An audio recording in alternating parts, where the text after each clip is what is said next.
Travis Wesley was having the worst day ever. After all, it's not every day that your beautiful wife of 23 years announces that she's going out with other men starting this evening. Travis sat silently at the kitchen table, his hand wrapped around a glass of monkey shoulder scotch. For 10 minutes, he didn't take a sip of the amber liquid. He just sat there, staring straight ahead, not seeing, not hearing, but definitely feeling a damn pain inside him. Travis knew there wasn't enough Alka-Seltzer in the world to make the pain in his stomach go away. He'd heard stories of other men's wives telling them they were going out with other men, but he'd always thought it was nothing more than an urban legend. How can a woman assume that her loving husband will allow her to date someone else? Other men, he simply could not believe that a woman could be so heartless towards her own husband, so openly selfish in her desires. Of course, this happened on Monday, but it was a good day at the company where Travis worked, and he even walked out the door a few minutes after 5 in the evening, whistling a cheerful tune. Walking into the house, he was still feeling quite cheerful. When he found his wife sitting at the kitchen table, sipping a glass of red wine and a glass and bottle of his favorite whiskey, sitting in front of his usual seat, he dropped his briefcase and poured liquid into 3 fingers, then sat down in a chair. "What kind of mystery, Lauren?" Travis asked, noticing a crooked half-smile on his wife's face. His wife looked him straight in the eyes and grinned need. What he read in her eyes was not good. He shifted nervously in his chair. "Do you think I've been a good wife and mother all these years, Travis?" she asked completely calmly. Travis furrowed his brow. His wife knew he was a quiet, thoughtful man and could practically see the wheels turning in his head before he responded. "Yes, I think so." "And what? Do you think I should receive some kind of reward for this?" she asked in the same expressionless tone. A few more seconds passed as Travis again carefully considered the question. Reward for fulfilling the duties of a good wife and mother? Should I be rewarded for being a good husband and father? "Why the fuck are you asking me, Lauren?" Travis asked irritably. "Travis, today I want to go on a date with another man," she said, calm as a lake on a perfect morning. Travis was glad to be sitting. He felt bile rise in his body. His thoughts were like a freshly wiped blackboard, completely blank. Date? He squeezed out with difficulty. With another man? Lauren looked at her husband as if he were a stupid child and nodded slowly. "Yes, with another man, Travis. I haven't been on a date with another man since you and I became exclusive 24 years ago. I have been a good wife to you, a good mother to your children, and I deserve a night with another man, a chance to try someone new, not someone to love, but someone for pleasure. Just sex," she said. "I'm 47 and I can't stay beautiful forever. I want to try more men while I am still a desirable woman and can have them with the snap of my fingers." Travis's lower jaw slowly dropped. He knew that he had understood his wife correctly, but of course she couldn't be serious, could she? He didn't even have to ask the question. Lauren nodded at him as if reading his thoughts. "Damn," he muttered as she stood up from the table and headed up the stairs to the bedroom to change clothes. Walking downstairs, Lauren looked stunning in a little black dress that practically clung to her gorgeous body. In front, it had a cutout to the middle of a size 3 breast without a bra, and in length it barely reached the middle of the thigh. The makeup was light. A beautiful woman doesn't need much, and her long blonde hair was pulled back into a high ponytail. The spectacle was amazing. Lauren saw that at this moment her husband was completely hers. "Then I won't let this happen, Lauren," Travis said, standing up from the table. "I don't know what you're thinking and what you're doing, but you won't do this while remaining my wife." Lauren's bright smile turned into an ugly grin. "You won't ruin this evening for me, Travis. You can speak harshly, but you know that you will not divorce me because of this. Where will you find a woman like me if you let me leave you? Nowhere, and you know it, and the children will be angry with you for destroying our family. Suck it up, Travis. Let me have fun for a few years, and then it will be just you and me again, and we will grow old together. You know you love me. You don't want to be left alone for the rest of your life while I have men to choose from." The sound of a car horn sounded. Lauren grabbed a small bag and walked over to Travis, trying to kiss him goodbye. Her husband shuddered as if from a slight shock and pulled away to the side. Lauren looked surprised and hurt for a moment. Then her expression turned to anger. "I'll be back home. I don't know when she said leaving." He watched in horror as she walked out the door. Could his 23-year marriage be over? It looks like he thought. Lauren didn't even look back at him as she walked out the door. Scientists have established a sad but true fact. People with good looks have an advantage in life over their more ordinary peers. They make friends more easily, they receive more attention, and teachers are more inclined to give them better grades. In Lauren's case, it worked that way, and only got worse when she turned 13 and her breasts fully developed. She quickly learned that if she batted her eyes and smiled, she could get almost any boy she wanted.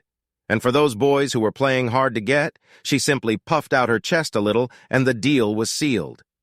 Like virtually every boy she came into contact with, Travis fell under Lauren's spell almost from the first time he met her.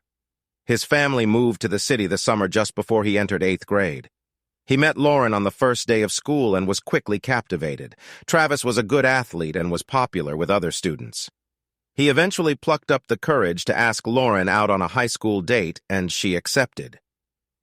They became a couple and lasted until the first weeks of their junior year at the local high school, when Lauren dumped the young man in favor of Land in Estes Jr., who was a starter on the school's football team.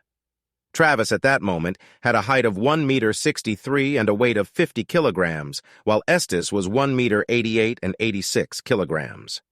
Although his feelings were hurt, Travis accepted his fate. He knew Lauren was out of his league in terms of looks. Heck, most of the boys at school weren't in Lauren's league when it came to looks. Because Lauren was dating a football player, she hung out with the popular kids at school. Travis was one of the faceless minions roaming the hallways. He dated and became friends with selected students but did not communicate with Lauren's somas during his school years. He noted that the few times she came face-to-face with him, she acted as if he were a complete stranger. The first time it happened, he was angry, but then he learned to accept it. By his senior year, Travis had grown 23 centimeters and gained 18 kilograms. He was a handsome and athletic young man, but he was far from Lauren. Of course, few were like that. He came to the prom with his attractive but not spectacular girlfriend. That evening, they gave each other their virginity. Lauren was the prom queen, and her date was the prom king.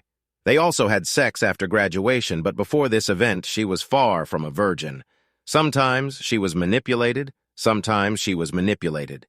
Sex was always on the menu for any guy lucky enough to date Lauren. After high school, Travis attended Michigan State University to study accounting. During his 4 years of study, he dated several girls, but he did not have serious romances. Lauren attended Central Michigan University and majored in marketing. She dated and slept with a lot of men during her college years, including a marketing professor when she needed to turn a B into an A. After years of being the object of desire, Lauren had become very good at the game. By pure coincidence, they both got jobs in Grand Rapids after graduating from college. About a year after graduating from university, Travis and several of his work colleagues were enjoying a Friday night at a popular bar and restaurant when Lauren walked in with 2 women. All heads immediately turned to look at the striking woman in the short green dress with a low neckline. Lauren barely paid any attention to it because at that moment it was expected, and she was used to it. "Who is this goddess?" Steve White croaked to the entire table of colleagues. Without having time to think about his words, Travis reflexively replied, "This, ladies and gentlemen, is Lauren Soames, goddess, and your humble servant's 8th grade girlfriend." Every head at the table turned from the woman to Travis, many of them with their mouths open. "Have you met her?" one of them asked incredulously. Travis winced in displeasure. He hated drawing attention to himself. Any attention. "I was about 14. As soon as we reached senior high school, I was covered with a copper basin, and she ignored me all 4 years. As if I were the invisible man," he said quietly. "So do you at least have a good story about groping?" One of the women at the table joked. The whole team burst into cheerful laughter. This made Lauren and her friends look at each other. For a moment, she thought she recognized one of the men at the table, but she wasn't sure. The trio sat down at a nearby table with Lauren sitting facing the table of the man she considered familiar. "Dude, aren't you going to come over and say hi?" White asked. "Jesus, Steve, you're drooling." "Very unimpressive," said the first interviewee, Casey Gardello. "She pretended not to know me for 4 years. I don't understand why she would remember me now," Travis said. Several heads nodded in agreement. Lauren continued to study the man, enjoying her food. Then she snapped her fingers and pointed at the man. "It's not good, Lauren," One of her friends said, "If you point at someone in a restaurant, you might get hurt in some places." She completely ignored her friend's remark. "I'll be right back," she announced. "I need to say hello to an old friend." Lauren practically jumped out of her chair and walked over to the table where Travis was sitting. "Travis, hello. Very glad to see you," Lauren exclaimed, approaching him. Travis rolled his eyes at his friends and then turned to face his former classmate with a fake happy expression. "Lauren, it's good to see you," Travis said almost without emotion, rising to his feet. Lauren entered Travis's personal space and kissed him tenderly on the lips, placing her hands on his shoulders. His colleagues sat stunned. Travis, in turn, was also stunned. Lauren realized this and smiled at him with a not entirely innocent smile. She felt very comfortable playing this game, and she knew that he could not do it. "Let's go to our table. I'll introduce you to the girls," she said. She took his hand and practically dragged him with her to her table. He spent most of the evening with Lauren and her two friends. Before he left, Lauren took his cell phone, entered her own into it, and wrote down his number for herself. Lauren was more than intrigued that Travis seemed to be indifferent to her. This had never happened to her before. He was polite in the restaurant, but spent as much time talking with her two friends as he did with her. During the evening, she kissed him on the lips several times, but he never kissed back. On Monday morning, Travis's work colleagues at the bar confronted him about his relationship with the goddess and were stunned when he told them he stayed at the bar for about an hour before heading home. "One, she's impressive, but she's 14 levels above me." "I understand," he grumbled. "I don't need such grief." Such distress awaited Travis in the parking lot at his workplace 2 days later when he was leaving work. He grumbled to himself as he saw her waiting for him by the car. Although he had to admit that in a dress one size too small, she looked like sex on a stick. "Why didn't you call Travis?" she asked in a quiet voice as he approached her. Travis tried his best not to widen his eyes as he looked Lauren up and down like a hungry man seeing his first meal in weeks. The low-cut top was unbuttoned all the way down to her cleavage, and the hem ended just about 5 centimeters below her crotch. "Damn it," he muttered to himself as she leaned forward to wrap her arms around his neck and press a kiss to his lips. He found himself defenseless as she pressed her body against him, and his free hand wrapped around her body, reflexively grabbing her panty-clad buttock as her dress rode up. Her tongue, "You like a snack, eh?" slid into his mouth and attacked him, and he, throwing his briefcase, grabbed her other buttock, and the kiss dragged on indefinitely. After what seemed like minutes, the couple broke the kiss and Lauren pulled her dress down again to cover her panties. Several of his colleagues who stopped in shock quickly got into their cars and drove away. They went to a restaurant located some distance from the city center and ate happily, although Lauren spent most of the lunch tugging at the bottom of her dress. Both Travis and the young waitress seemed to be enjoying her struggle. Travis was wary of Lauren, but he was only a man, and when a scantily clad goddess turns on her charm, he was toast, and the best he could hope for was to perform well in bed that night. "Oh my God," Travis whispered to himself, looking at naked Lauren for the first time. This woman was the goddess Travis had always imagined her to be. If this was going to be his only opportunity to give it his all, he had to be sure that he wouldn't miss his serve because lust would take over his feelings. Having had their fill, they lay face to face and looked into each other's eyes. Lauren smiled lecherously. "Apparently I screwed up big time a few years ago," she whispered. "You have amazing abilities." "Who would have thought? If only I had known. We've lost several years, Travis." Lauren knew what was happening when it was right in front of her. Although Travis wasn't in her league and looks, he was still handsome, fit, and by the looks of it had a good career ahead of him. He's also very good in bed. I thought she was talking to herself. Despite the fact that Travis had doubts about this woman, mainly related to her self-esteem, their relationship gradually improved. Her beauty is obvious, but he slowly fell in love with who Lauren was. I bought an engagement ring, but before proposing, they sat down and discussed their thoughts on fidelity.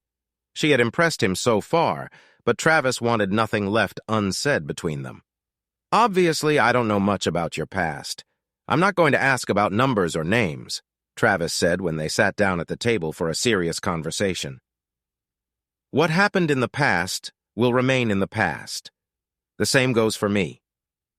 But I need to know about the future. From now on, I want us to be exclusive. fully. No ifs, ands, or buts. If you don't believe you can do this for us, I need to know now. If you can do it, well... He placed a small black box on the table between them. Lauren looked straight into Travis's eyes, then back at the box. I will never cheat on my husband. Never. Travis opened the box. I will never cheat on my husband. Never. Travis remembered these words. Apparently, his wife does not consider this cheating since she warned him in advance. He knew that wasn't true. She expected, hoped that he would take it that way because if he didn't accept it. Travis knew that Lauren had had many opportunities to cheat over the years, and as far as he could tell, she had rejected all of them, like a good wife should. She was a 10th hell, a 12th, and he considered himself a 6th at best. This left. Plenty of room for someone closer to her physical level to sneak into the house and make a statement. Assuming that she did not have an affair that he did not know about, then she lived for 23 years as a real wife. Travis knew he should be grateful for these years, but he wasn't. When he said, I love you, he wanted it to be forever, and not an easily 23 years. In fact, not a week went by without Lauren receiving proposals from someone, not just men. She knew that she was not just beautiful. She is amazing, a rare goddess among simply beautiful women. When God created his wife, he had an exceptional day. Travis always said at first Lauren told Travis about it every time she was picked on, trying to be completely transparent. However, after a few years, Travis said that he trusted her enough that she didn't need to tell him everything. The only time he would want to know that she was being pestered is if the pester did not accept her first refusal, then he will take the necessary steps to send the offender away. Travis, on the other hand, was rarely approached by women. This was partly due to the fact that he used his wedding ring almost as a shield. Within minutes of meeting the woman, Travis spoke in glowing terms about his wife and children, which usually extinguished any sparks that might have flared. He didn't even realize what he was doing, and most women shut down before they even had a chance to flirt. Lauren had no idea that her husband was turning off potential flirts, or worse. The almost fairy tale marriage lasted 22 years before Rosa Esposito entered the proverbial Garden of Eden. Or rather, came to work at the same public relations firm as Lauren. In the words of a Bob Seger song, she was a dark-haired beauty with big brown eyes and big breasts. Men were attracted like a strong magnet attracts metal. In any other office, she would have been an alpha female, but at Superior Solutions, she became, at best, a faithful assistant to the sexiest woman on the planet. 42-year-old Rose had been married for 15 years, but according to her own words, she was not a fan of it. She had several affairs with her husband's knowledge, and several more without his knowledge, and she often shared stories of her adventures with Lauren.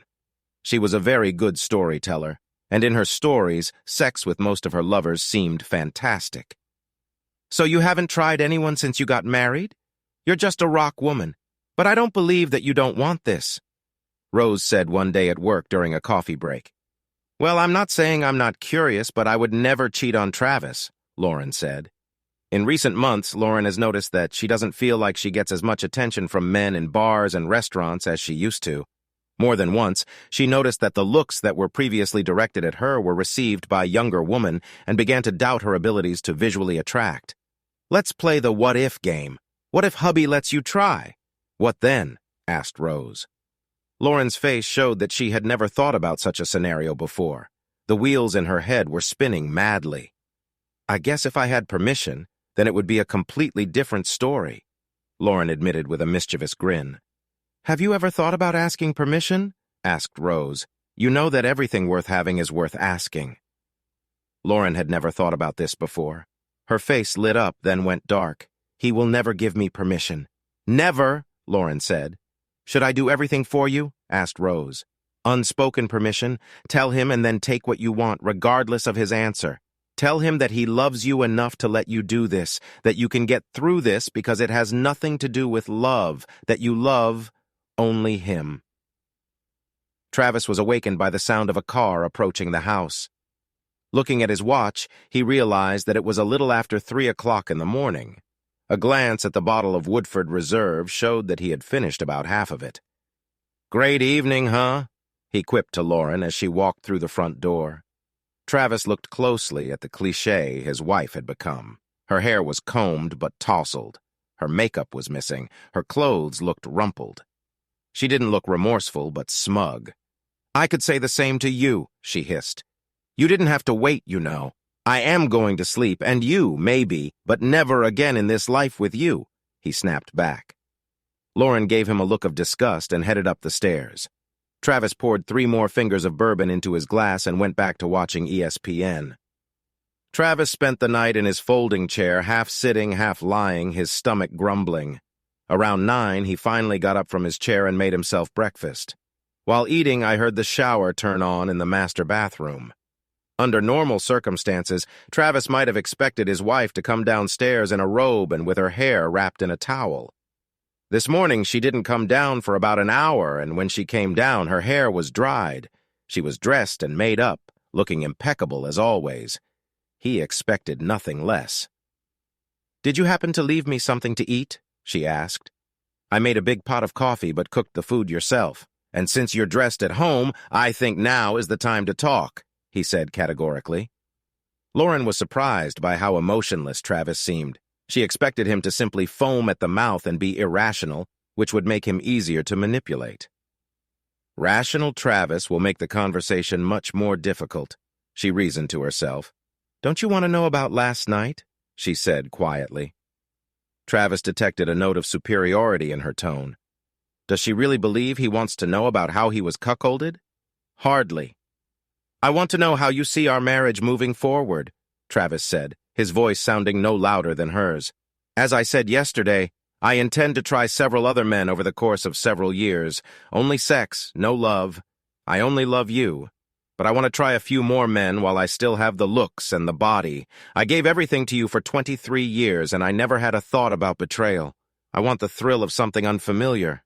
You're wonderful in bed, but I want some variety. Well, you know, have some other experience for a while, and then you and I will go off into the sunset together, and I will be grateful to you for this experience, and will spoil you exclusively for the rest of our days," Lauren said. Travis listened intently as Lauren spoke while preparing toast and jam for his coffee. He thought the way she buttered her toast while talking about the most important things in his life was rather dispassionate. He had so many questions. "Is it all because you want variety? Am I not enough for you?" he asked, creakingly.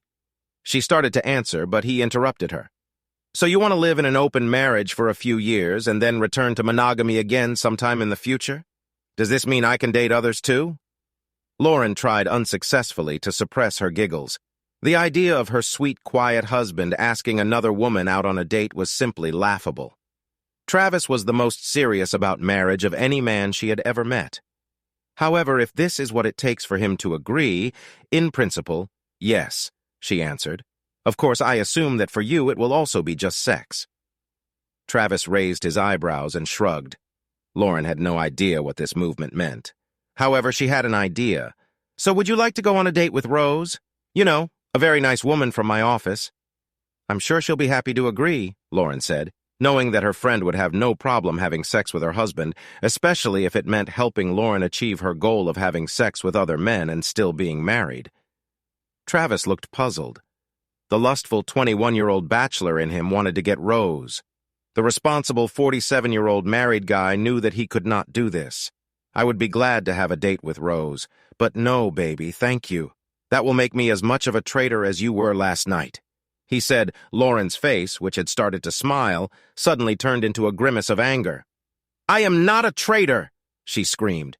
"Well, if you insist, baby," he said much more seriously than she could have expected, "but I still don't agree to it. Well, come to your senses, baby, because I will do this even if you don't." She snorted. On Monday morning at about 11 o'clock, Rose came into Lauren's office and saw that she did not look happy. "To hell with this bigot and the horse he came on," Lauren hissed, closing the office door behind Rose. "Damn it, he even refused to date you." Rose frowned. "I didn't know I was on the menu, but to hell with it. How could he refuse this?" she said, stroking her body with her hands. "How about a date? Did you have a good time or did Travis ruin everything?" asked Rose. "The date was fantastic. Jonas definitely knows how to make a woman feel good," Lauren enthused. "God, it's been so long since I felt another man. I definitely like the difference. Who do you think I should try next?" They both laughed heartily. Lauren was encouraged by the fact that she was not immediately served with divorce papers. Since she and her husband had virtually no contact, she decided it would be wiser not to ask about his plans at all. Although he didn't tell his wife, Travis really didn't want to rush into a divorce. I hoped that she would quickly come to her senses and abandon her stupid plans to cuckold him. He believed that he could forgive her, and they could forget about her misdeed if she stopped this nonsense. His hopes were boosted when Lauren didn't go on a date the following week, although he still didn't return to the bedroom and they still weren't communicating positively. However, the following Friday evening, Lauren was again dressed to the highest standards, apparently ready for a date. "Are you seriously planning to do this again? With the same guy, or want to use someone else this week?" Travis asked sharply. "Damn, Travis, didn't you hear a word I said? It's not about you. It's about me and my desire to get something before I get too old to attract anyone. It's not that I want you less. I just want more and different. You know, people constantly pester me. I just want to enjoy it. I will always come back to you. What if I don't want you to come back to me? I won't share with you. I won't sit idly by while you have fun. I'm not made for this. I won't wait until you try half the male population of our city. When you had your first date, I wasn't sure yet, but I think I could survive it. Once it could be extreme stupidity, but twice it is extreme disrespect, extreme betrayal. Stay outside all night. Party all night. We're done. This is not why I was created on this earth." "Wah, wah, wah," she said, making speaking movements with the fingers of her right hand.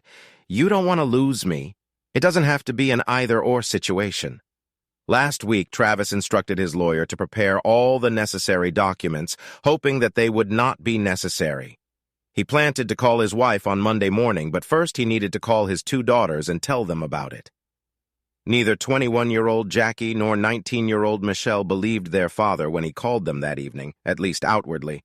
But after talking with both, he discovered that his eldest daughter may not have just guessed that something was wrong. "So you knew she was going to create this nightmare and you didn't tell me," he shouted over the phone. "You don't think I deserve to know what is going to happen? Please, Daddy." I found myself in a very difficult situation. One of you would not be happy with me one way or another, no matter what I did. Besides, it's her body. It doesn't belong to you, and if she wants to share it, stop. "Do not continue," Travis shouted.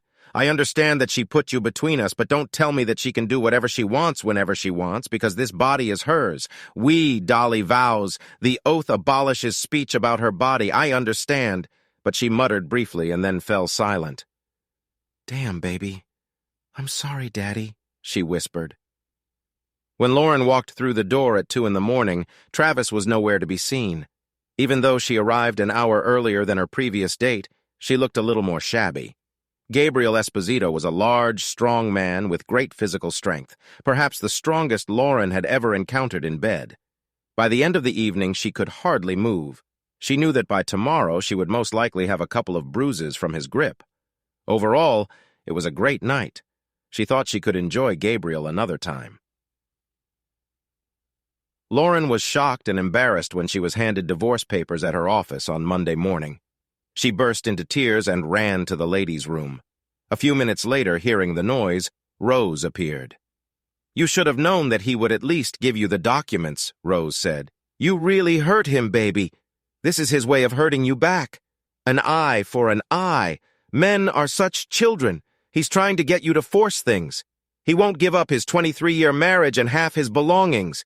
Give him a week to be alone and he'll come crawling back." Straightening up, Lauren returned to her desk, picked up her phone, and immediately dialed her husband's number. "How could you do this to me? In the office, in front of everyone. I know you're hurting, but I deserve better, Trab."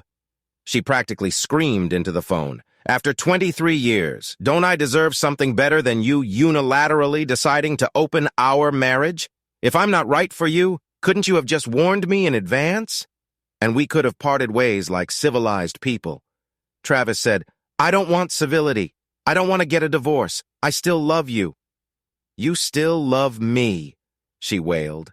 "I still love you, but every time you have sex with someone else, that love diminishes," he growled.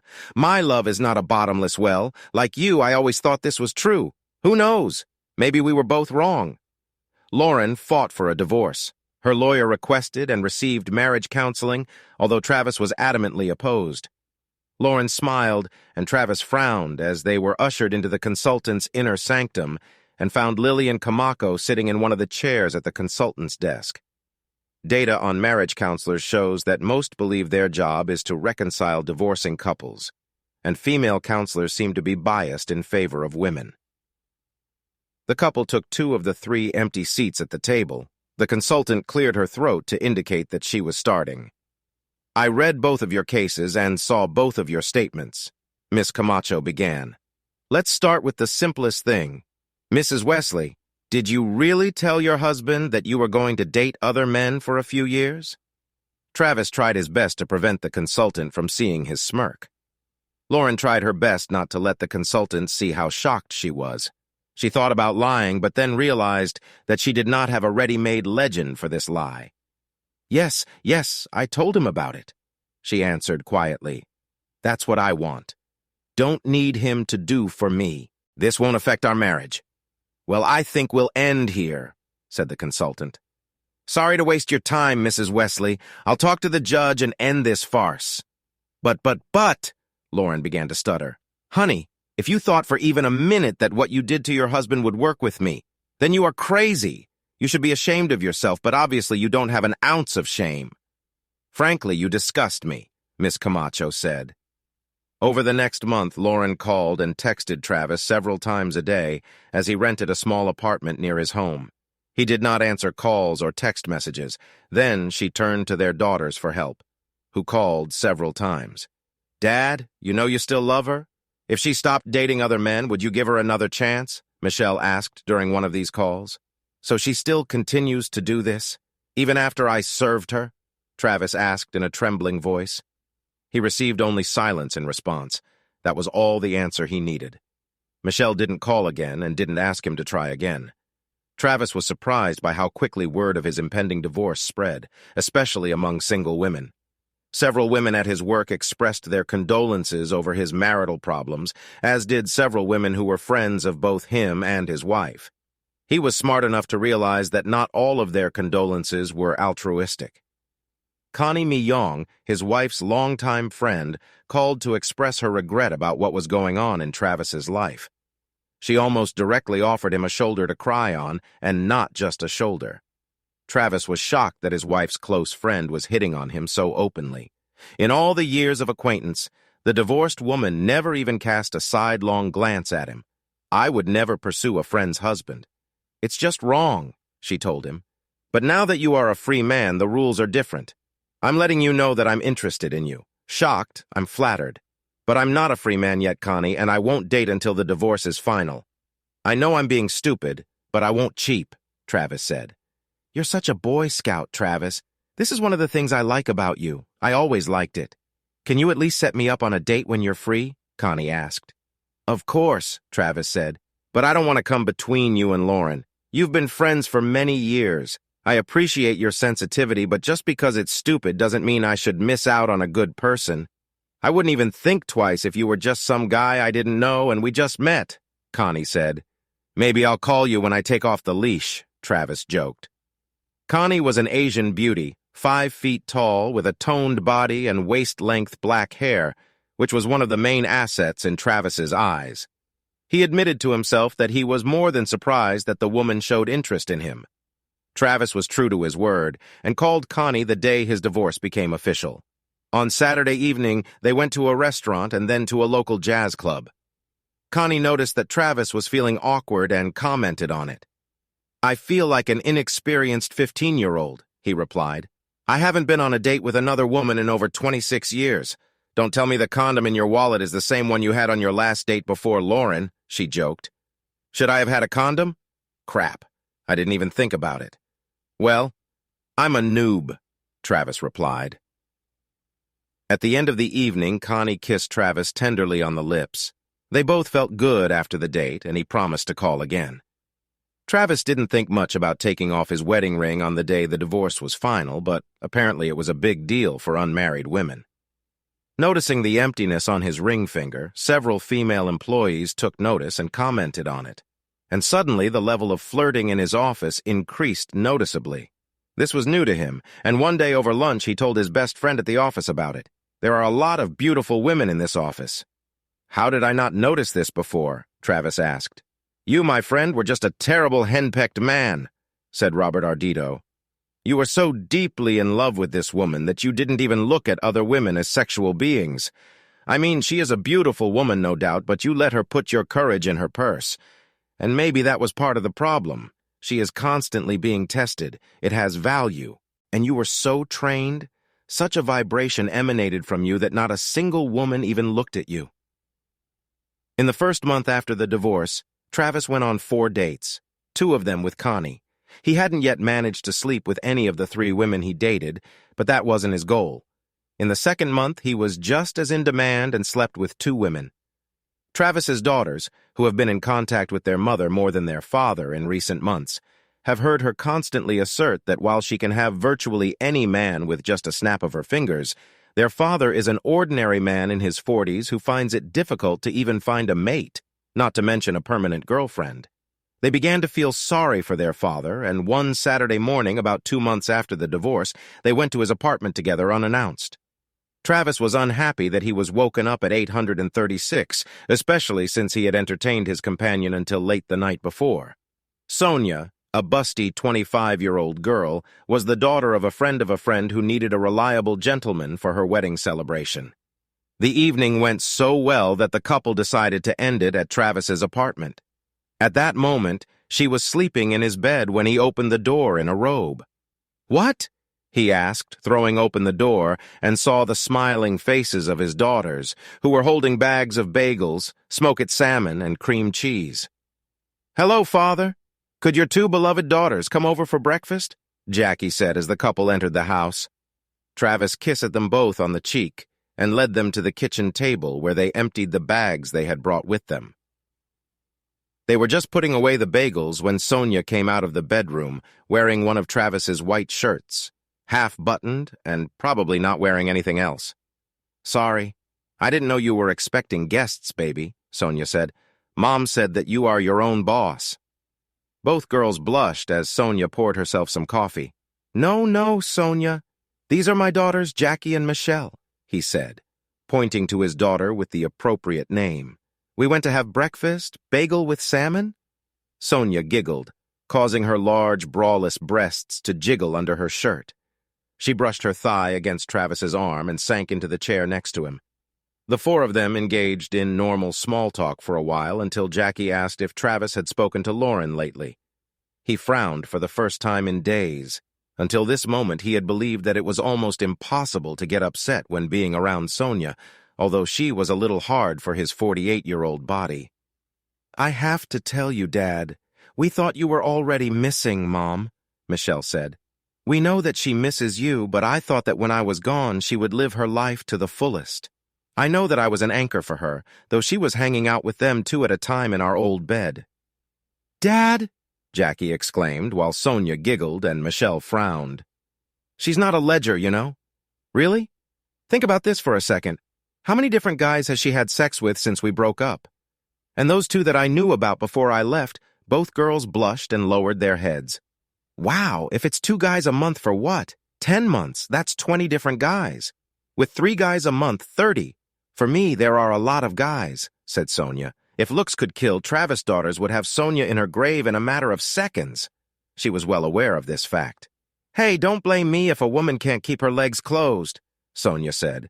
Children, let's not ruin my good weekend," Travis said. "Sorry," all 3 young women muttered at the same time. "So you are a couple?" Jackie asked Sonia quietly. "You don't look older than me. Your dad said that we are the same age, but don't worry, I'm not going to ever become your stepmother. We're just friends. He's a great guy. He was my date at the wedding reception last night, and he's kind of a hottie. Did I mention that he's also a great guy? Well, we have to agree that he's a great guy, although we know he can be a bit of an asshole from time to time," Jackie said. "And yeah, he's kind of hot for a guy who's old enough to be your dad." It was Sonia's turn to blush. Travis blushed, too. "Hey, baby, remember that we have lunch with the newlywed families at the hotel at noon? I need to take a shower and grab some clothes from my apartment before we go," Sonia said. Both daughters rolled their eyes at their father. "Mom, she's my age," Jackie told her mother over lunch a few weeks later, and it didn't look like a one-off. They spent quite a long time together. They enjoyed each other's company. "I don't think he'll crawl to you soon, Mom."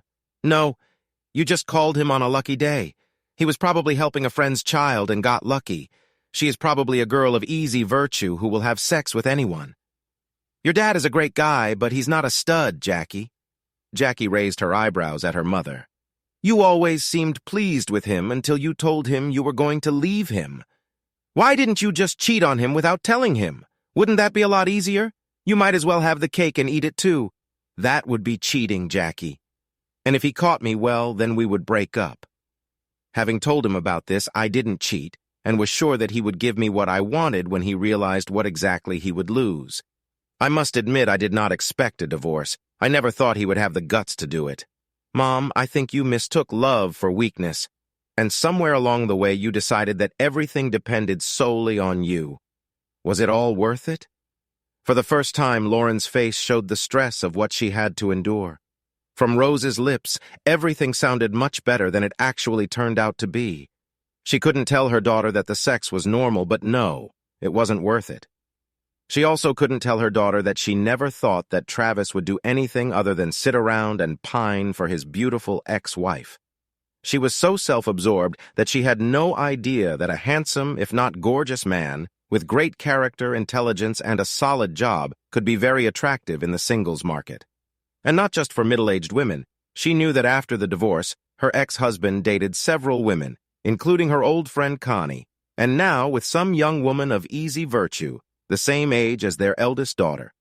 Instead of sitting at home and mourning his past life, he goes on dates like a single 20-year-old and gets more attention than he deserves.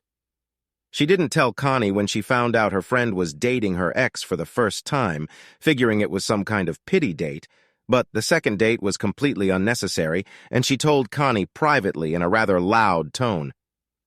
"I thought we were friends, Cone," Lauren said. "You should be on my side.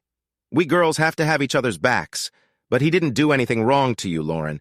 And he is a good guy. Great. He is everything I want in a man. Why don't I date Trev?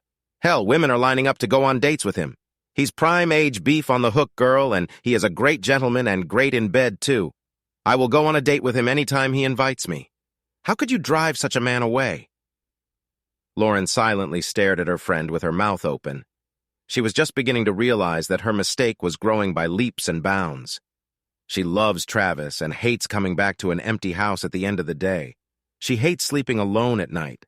Travis, of course, could not have imagined that his life would become so exciting. He would be quite happy if his old, boring life remained as it was.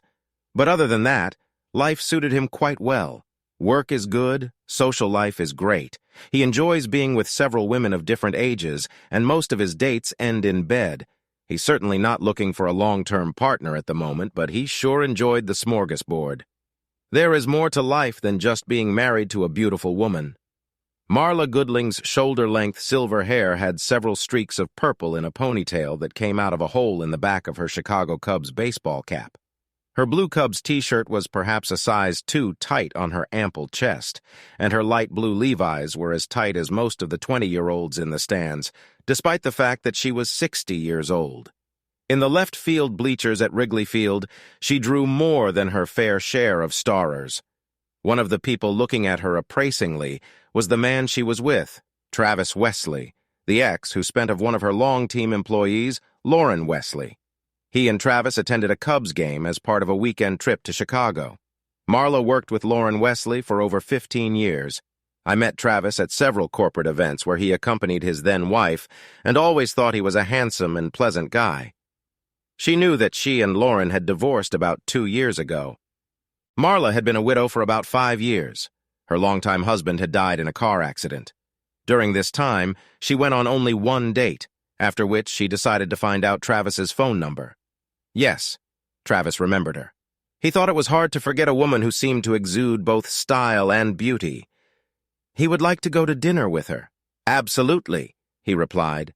This was several months before this moment. The first date took place in an expensive restaurant, after which there was a concert at the Philharmonic, and tickets for the concert were provided by Marla. The evening ended with them kissing at the front door of her house.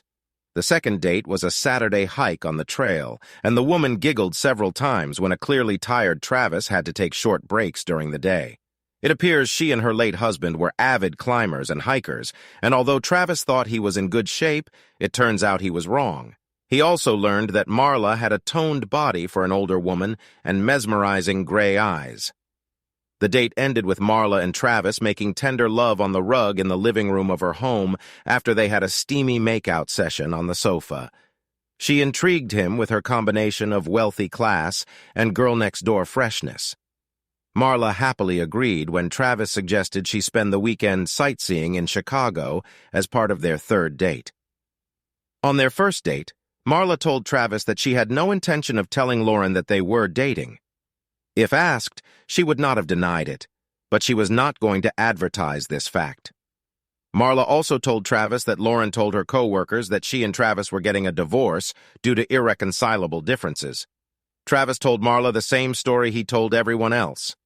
Lauren had cheated on him with at least 2 different men. He didn't elaborate further. In the 2 years since his divorce, Travis has developed several strong relationships and enjoyed what he considers an amazing sex life. All of his partners had a good opinion of him, and some of them hoped that they would be considered when Travis decided to trust women again and get married. Lauren worked in a different direction.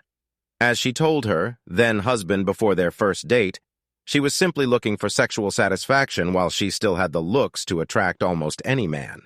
She was not looking for an emotional relationship like most of her partners. This major difference between the 2 ex-partners will be a problem for Jackie.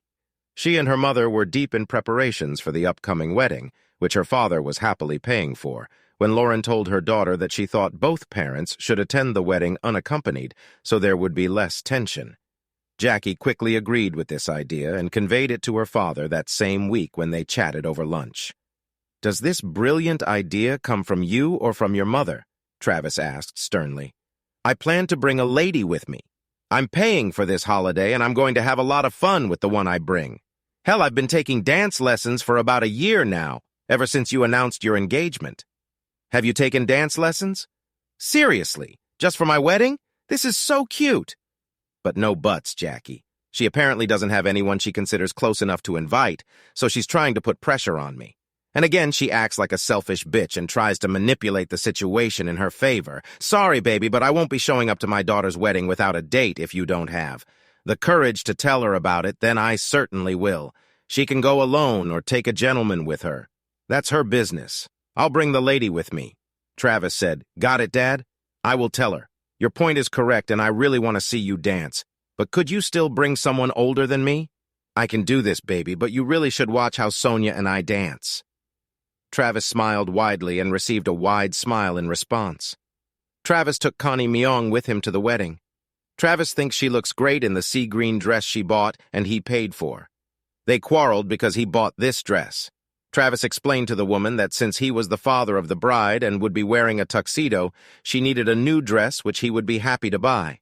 "And yes, I understand that it also requires shoes," he told her with a wide smile on his face. Walking his eldest daughter down the aisle was one of the greatest and worst experiences of Travis's life. All the other fathers who had told Travis it would happen had hit the mark, he noted to himself. Still, it was a wonderful day, he had to admit. He, Connie, and his children had fun and danced until late at night. The only moment that caused discord on this day was the appearance of his ex-wife with her own gentleman. Not that Travis cared, but the guy spent most of the first part of the wedding smirking at Travis. And then most of the second part staring and groping several women like an obnoxious drunk, at least until Jackie asked for her mother to remove the guest. Lauren, clearly embarrassed, apologized profusely and quickly ushered the man out the door. Before leaving with her date, Lauren still took the time to follow Connie into the women's restroom. "You're the bitch who stole my man," she said to Connie when they were in the toilet. "I'm sorry, but I've never stolen a man from anyone," Connie answered. "He divorced you before we even started dating. You have no one to blame for this divorce but yourself. You threw away a great man for cheap sex." Lauren's face turned purple. Her eyes, which had initially been staring intently at the other woman, suddenly dimmed. She lowered her head and stood motionless as Connie walked out the door. Connie never said a word to Travis or the family because she didn't want to ruin their special day. A few months after the wedding, Michelle visited her father and seemed restless. Travis watched her for a moment before asking the question. "Okay, Mitch. What's going on? You've been kind of nervous all evening." Michelle blushed deeply and began to stutter. Travis knew something was very wrong.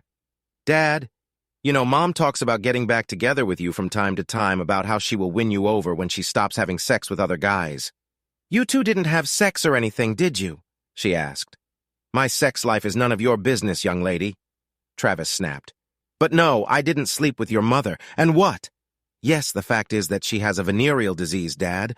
I heard the end of her conversation with her Free and Rosa, and she said that she had syphilis," Michelle said quietly without looking her father in the eyes. Travis looked surprised and then sad as Michelle watched him out of the corner of her eye. "I guess you're telling me this because you're worried about me," Travis said, "but it is standard state policy to tell all possible recipients of the disease that they need to be tested. I did not know that. I was just worried about you, Dad." She said, "I know Mom is still sleeping around. Several of my friends warned me that she was quite slutty. It's always awkward when a friend tells you that your mom isn't perfect."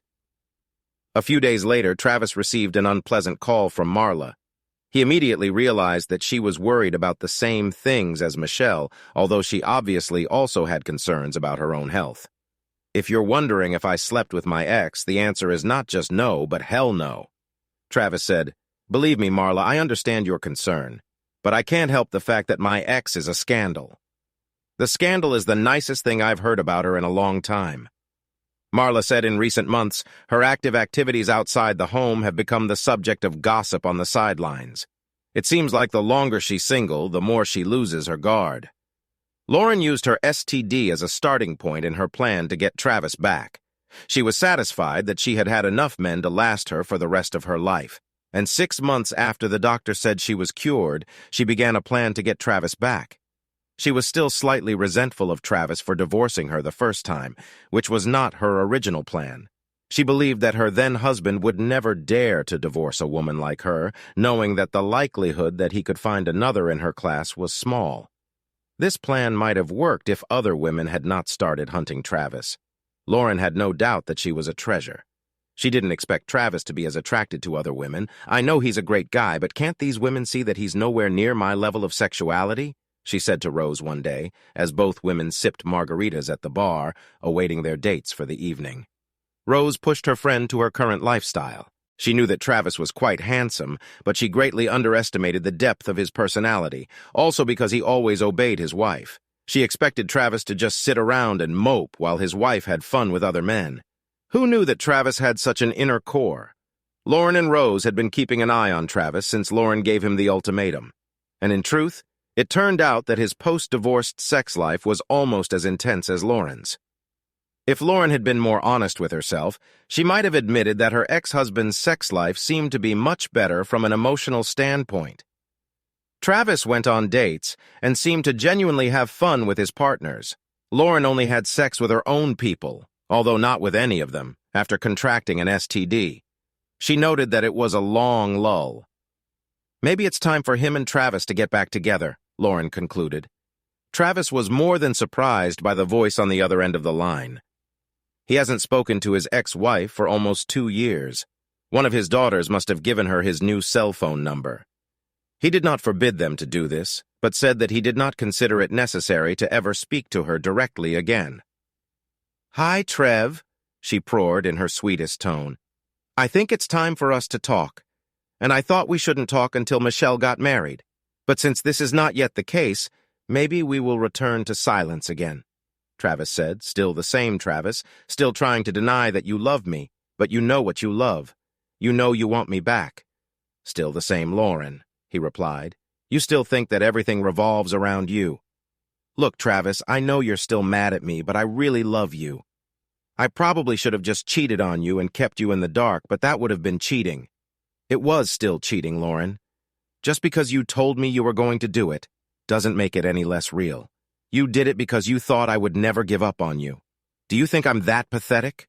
Travis said, "I know you think you're a 10 hell, a 12, but more than that, you're gorgeous. I don't have to live in your shadow. As the last few years have shown me, I'm not just the husband of a beautiful woman. Other women want what I have to offer and are willing to repay me emotionally. My last few years have been absolutely wonderful. Why would I want to date a selfish woman again who clearly doesn't respect me? And no matter what she says, doesn't love me the way I loved her. Loved here in the past tense. After disconnecting, Travis put down the phone and turned to the woman next to him. "Are you ready for the second round?" he asked Sonia. Sonia eventually found her soulmate and married him, but Connie and Marla continued their relationship with Travis. He fell in love with both of them in his own way, but never married again. They also loved him in their own way, and both women accepted this relationship together. Moreover, a few years later, both were invited to attend the wedding of his second daughter, Michelle, with Travis. This did not please Lauren, who did not invite her boyfriend to the wedding. She complained to her daughter, but Michelle did not support her. After me, Jackie and her family, Connie and Marla, are the two closest people in the world to Dad. Michelle answered, "They loved Dad for who he is, and put him above their own selfish interests, which not everyone can say about themselves. He was yours, and you left him for more sex. Why? Simply because she was afraid of getting old and thought that he had no other options, that he will never give up on you, not for anything and not for anyone." Travis was happy with his life, even if it wasn't his first choice. He left a situation that he considered unacceptable. Lauren's life was not one of loneliness and remorse. After all, she was still a beautiful woman, and beautiful women often just need to show up for men to start hitting on them. Lauren was often approached and had quite a few short-term relationships. However, none of them developed into anything long-term. Looking back, Lauren had to admit that she regretted telling her then-husband that she was going to leave him only because she still couldn't come to terms with the fact that Travis had given up on her so easily. How could she have miscalculated so badly, she often wondered to herself. She was a 12 out of 10, but he was only a 6. It shouldn't have ended like this. Subscribe to our channel so that your second chaff doesn't cheat on you, and go ahead and listen to the next story, because this story is nothing compared to the next one. If you're under 18, don't even think about listening to the next one. Listening to the next one.